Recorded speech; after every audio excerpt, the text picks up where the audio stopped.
Right, I'm going to draw a solid sine wave.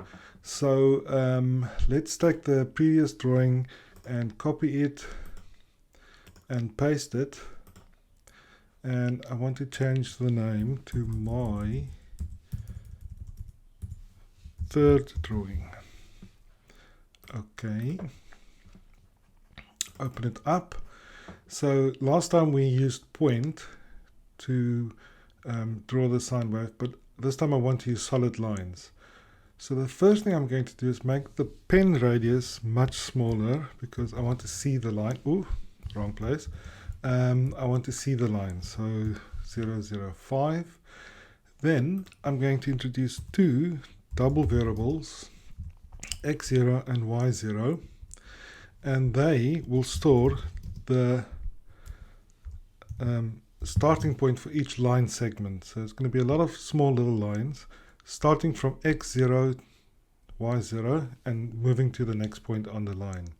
So x0 will start at minus pi, and y0 will always be the sine of x0. I don't really need y0, I can just recalculate every time.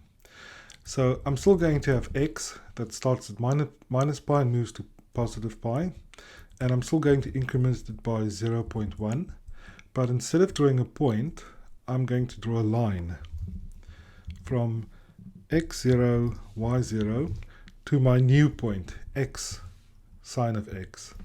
And then I'm going to update the previous point, so x0 becomes x, and y0 becomes, well, math of sine of x. And I update x. So let's just recap. X starts at minus pi and moves to positive pi. In each step I draw a line from the previous point, x0, y0, to the current point, x sine of x. And then I update x0 and y0 to the new coordinates. So when I draw the next line, this will be my starting point. And I make x a little, I increment x a little bit. Let's save and run and see how this looks. Okay, that's kind of okay.